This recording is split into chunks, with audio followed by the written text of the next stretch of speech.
Prabowo bangsat karena dia menghabiskan APBN untuk IKN, bener nggak? Bener nggak? Salah. Itu tolol. Di otak gitu.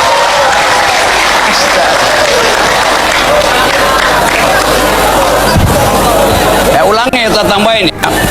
Untuk dapat komisaris ya kayak gitu, muji-muji Gibran. Iya kan? Silakan. Kenapa? Karena udah diprediksi Gibran yang akan datang itu akan hebat. Bagi saya, silakan aja dihantam itu Gibran, biar makin matang. Kita makin kuat. Apa bedanya Pak Jokowi? Dihantam makin kuat. Salah kaprah kalian lihat kita semua. Jadi salah Mas Roy strateginya ya? Kalah strateginya salah.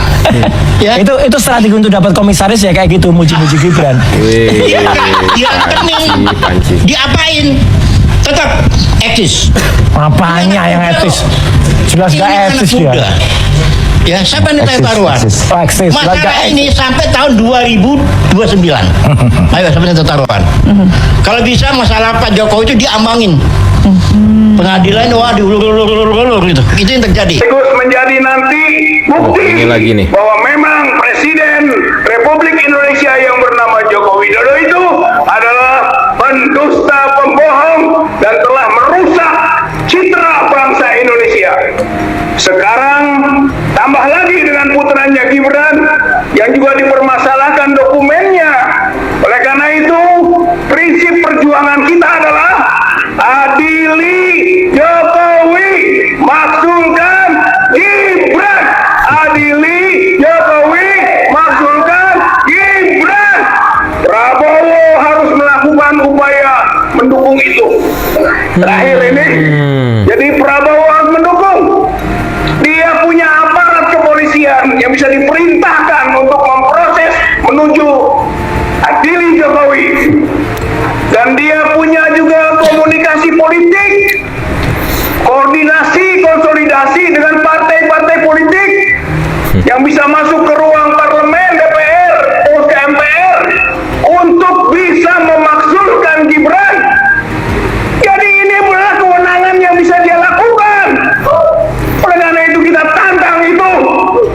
Prabowo harus mendorong proses peradilan Joko Widodo dan mendorong juga agar Gibran Raka Buming Raka dimakzul.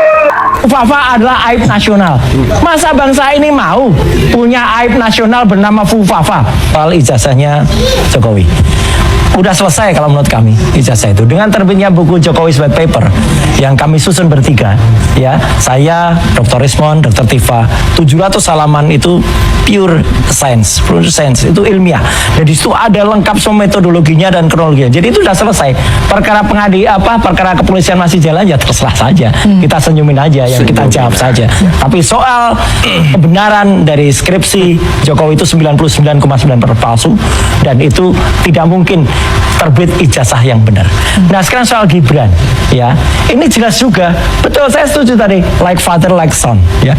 Kita tidak rela, ya, bangsa ini punya aib nasional. Tahu nggak aib nasional itu siapa? Fufafa. Fufafa adalah aib nasional. Saya nggak tahu Fufafa itu siapa ya. Ini siluetnya aja deh. Fufafa adalah aib nasional. Masa bangsa ini mau punya aib nasional bernama Fufafa? Kalau ada orang keberatan, wah Fufafa itu siapa gitu. Ya udah, kami juga buktikan sudah 99,9% Fufafa itu siapa. Kalau memang itu ada yang nggak setuju, tuntut saya. Kita buktikan dan orang yang saya tuduh saya Fufafa harus hadir di pengadilan, harus hadir di sidang. Jadi kita tidak rela punya seorang aib nasional bersama Fufafa. Oke, Mas Roy. Saya mau sampaikan, hati-hati terhadap Mas Gibran. Yang lain politisinya polos-polos, yang lain politisinya mungkin berucap tidak dengan isinya, gitu, bersikap hanya dengan kata-katanya, tapi tidak dengan rasanya. Yang ini hati-hati, ya kan? Jarang berucap, tetapi sekali berucap bisa mengguncang dunia. Itu. Makin banyak yang mencoba menjatuhkannya, makin kuat ia berdiri. Makin deras hantaman opini miring, makin kokoh ia menjejak. Dan tiap kali ada tangan yang mencoba menariknya ke bawah, rakyat justru mengangkatnya lebih tinggi. Itulah Gibran Raka Buming Raka, Wakil Presiden Republik Indonesia, yang sejak hari pertama menjabat menolak duduk manis di kursi kekuasaan. Ia memilih berdiri di jalanan, melangkah di lorong-lorong sempit, dan menyapa rakyat kecil yang sering menjadi baris terakhir dalam daftar perhatian negara. Gibran tidak hanya datang untuk berfoto, tidak pula sekadar membawa rombongan besar demi pencitraan. Ia datang dengan telinga yang mendengar, mata yang melihat, dan tangan yang bekerja. Setiap hari, tanpa putus, ia turun meninjau pasar tradisional, memeriksa harga bahan pokok, mengecek distribusi beras, melihat langsung fasilitas kesehatan, bahkan masuk ke dapur-dapur umum ketika ada bencana. Inilah yang membuat kritik politik kepadanya sering tumpul di hadapan kenyataan lapangan. Sebab rakyat yang disapanya tahu, kehadirannya bukan basa-basi. Mereka yang ingin menjatuhkan Gibran mungkin berharap rakyat akan mudah diyakinkan oleh narasi-narasi negatif. Tapi mereka lupa, rakyat lebih percaya pada apa yang mereka lihat dan rasakan sendiri. Di dunia politik yang penuh janji kosong, Gibran justru hadir dengan konsistensi. Itu yang membuatnya berbeda. Ia tahu bahwa kepercayaan publik bukan hasil dari kampanye semusim, tapi dari kerja yang diulang setiap hari sampai menjadi kebiasaan, bahkan menjadi karakter. Ketika lawan politik menyerang, ia tidak membalas dengan kata-kata pedas. Ia memilih membalas dengan kerja nyata. Kritik ia jadikan kompas, bukan beban. Setiap suara sumbang, ia ubah menjadi bahan bakar, menambah jarak langkahnya ke depan. Inilah seni bertahan di politik tingkat tinggi, mengubah serangan menjadi kekuatan, dan menjadikan panggung perlawanan sebagai panggung pembuktian. Fakta di lapangan bicara lebih keras dari komentar di media sosial.